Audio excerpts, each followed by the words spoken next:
Welcome to the AFR Saints channel, where we provide you daily content on your favorite team, the New Orleans Saints. Do us a favor and hit that subscribe button. Be sure to leave your comments below and smash that like button. Who dat? Big news out of the NFL today, and not in any way unexpected, but it did sort of, I guess, become official. Derek Carr, via a social media post, did sort of formally announce, I guess, his farewell to the Raiders organization, team that drafted him back in 2014 in round 2, and he is the Raiders career leader in tons of categories, but Derek Carr is going to finish his career elsewhere.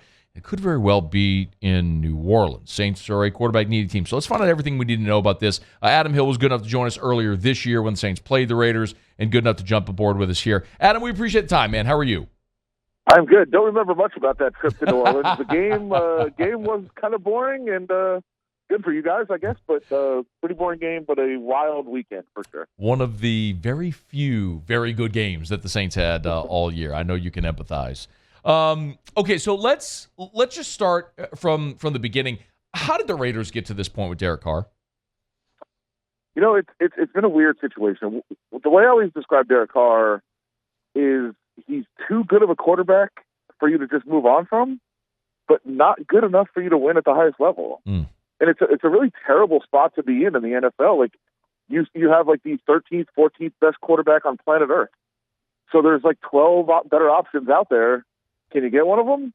You never know, but I don't think that's good enough to take the next step. So it's been kind of controversial every year. Are they going to move on? Are they going to keep him? How are they going to handle it? And it just seems like, Josh McDaniels and Dave Ziegler came in.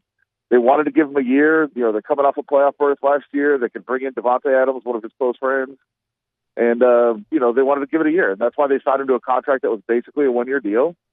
And I think at some point during the season, they just realized they weren't going to be able to do it. And you could tell in their play calling. There was times when they, it called for maybe being more aggressive, and they just didn't do it. And I don't think they trusted him fully and never really fully bought into him as the quarterback. And I don't think he ever fully bought into the system that they were trying to run. And it just wasn't going to work going forward. So I think, for everybody's benefit, it stopped when it did. They kind of knew they were out of the playoff picture and said, hey, let's move on from him. And it was kind of an ugly divorce, I guess, in the end, but one that was probably long overdue. You mentioned the contract. It was a 3-year, $121 million deal, but you said it amounted essentially to a one-year deal. Can you explain, in as layman's of terms as you can, how the contract situation works and how the Raiders get out of this? Yeah, so let me start from the beginning. First of all, when the deal was signed, it was a one-year deal. And it was reported as a 3-year deal. And I think that was on purpose. I think Derek and his agent wanted to go big and say, hey, we got a 3-year deal. We got all this guaranteed money. We're going to be here for a long time. And I think the team said, yeah, it's a 1-year deal. We're going to be able to get out of this after 1 year if we want it. But it was kind of the best for everyone. But right now, what they're looking at is 3 days after the Super Bowl, his contract for next year becomes fully guaranteed for $40 million. Nobody wants that to happen in Las Vegas. We know that. Right. But there is a huge problem. The league year doesn't start until a month later. So if they do come to a trade with somebody, they're going to have to trust that team is going to follow through with that trade a month later, because the contract becomes fully guaranteed and they can't actually make the deal for another month. So another team could say, yeah, sure, we'll trade for him. The contract becomes guaranteed, and then the team backs out and the Raiders are stuck with the deal, which complicates this entire process, which is why I don't think there's going to be a trade. I think he'll be released at some point. So if there's no trade, and by the way, Derek Carr also has a no trade clause, correct? Sure. Yeah, he does. So he would have to agree to go to the team that the Raiders strike a deal with, or are there any teams where that would make sense? Any situation that would make sense? Well, the issue is people keep saying, like, yeah, he can decide where he wants to go. I would say, sure, but if he gets traded, wouldn't he have to accept it? Because he's not going to get $40 million on the open market. In my mind, maybe I'm wrong. Maybe I'm completely misreading the market, but I don't think he's getting $40 million. So wouldn't you want to take any trade so they have to pick up that contract? I would think so. It's something we talk about often here, Adam. You're not just trading for a player, you're also trading for their contract. So if someone does trade for Derek Carr, they're essentially taking on a deal that in 2023 carries $32.9 million of cash and a $34 million cap hit. I mean, and the dead number for the Raiders next year is $5 million. So I think if I'm hearing you, it sounds your intuition here is that the Raiders are ultimately just going to cut Derek Carr and eat a $5 million cap hit next year. Yeah, and it gets to 40 because if the contract is guaranteed 3 years after the Super Bowl, it also kicks in an additional $8 million of guarantees for 2024. Wow! So essentially, it's a $40 million guarantee that you would have to agree to if you're going to trade for him. Is and Adam Hill's with us, Las Vegas Review-Journal. Is there a situation that makes sense for Derek Carr? I mean, yeah, I think so. Again, I'll go back to.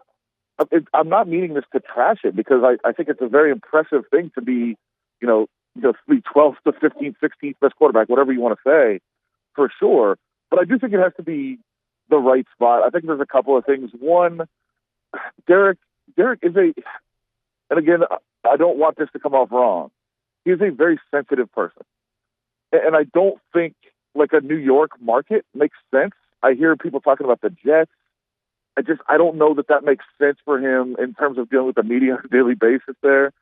He also has really, really struggled in cold weather and wind.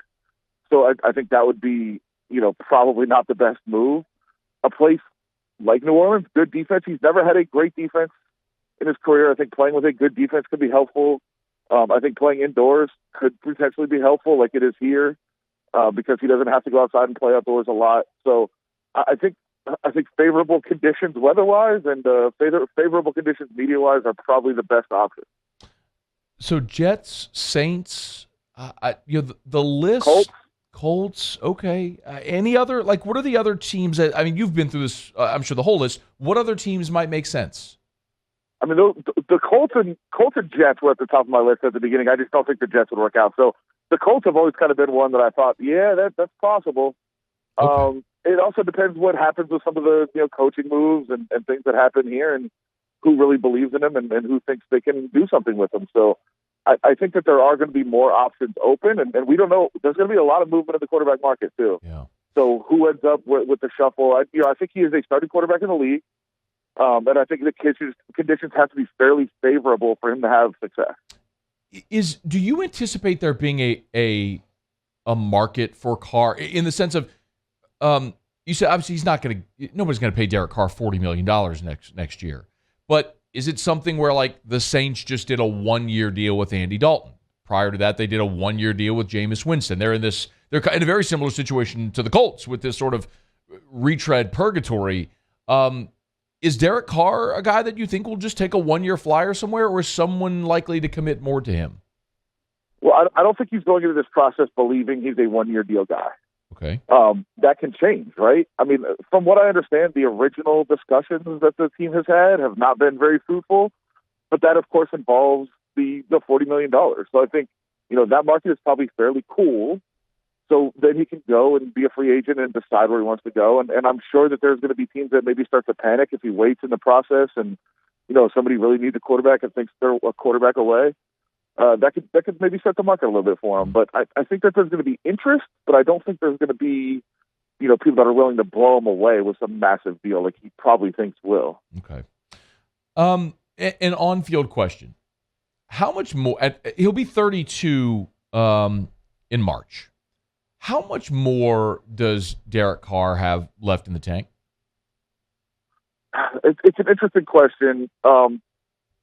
So he did have a major injury back in 2016, and it kind of changed him a little bit in terms of doesn't really like to run much, doesn't like to take big hits, kind of fades away in the pocket a little bit to avoid contact at times. So I think he's protected his body fairly well the last few years. Now, that may have been at the detriment of his play a little bit, but I think he's done a pretty good job with it. He's definitely, very dedicated to conditioning and off-field work and all that stuff. He's definitely a guy that's going to work hard. So I think he's got quite a bit left in his tank.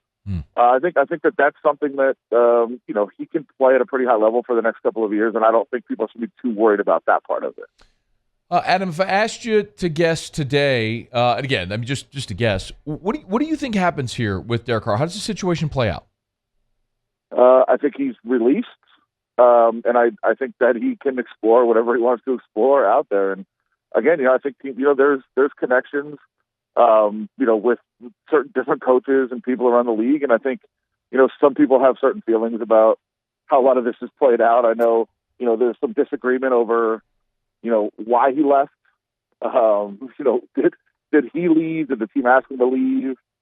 How did that all kind of play out? So I think teams have different opinions on him as a person, as a player. So I don't think every team's going to be interested, but I think the ones that are interested are going to look at him in the positives. Great leader of the community, a guy that's very spiritual, who does a lot of work with the churches and the community, and just a good guy who's going to be a good player for you. And I think those kind of guys are, tough to find sometimes. And, I think people are going to be interested in that. But I don't think it's going to be a lot of teams. I think there's going to be a few teams that are really focused in on him, and we'll see what kind of deal he gets from that. He's Adam Hill, Las Vegas Review-Journal, on Twitter at Adam Hill LVRJ. I'll give him a follow there. Derek Carr, potential in New Orleans. Man, we're going to keep an eye on it. Adam, we appreciate the time, man. Thank you. Sounds good. Hey, thanks so much for watching. Please leave your comments. I love to interact. And be sure to hit the red subscribe button below.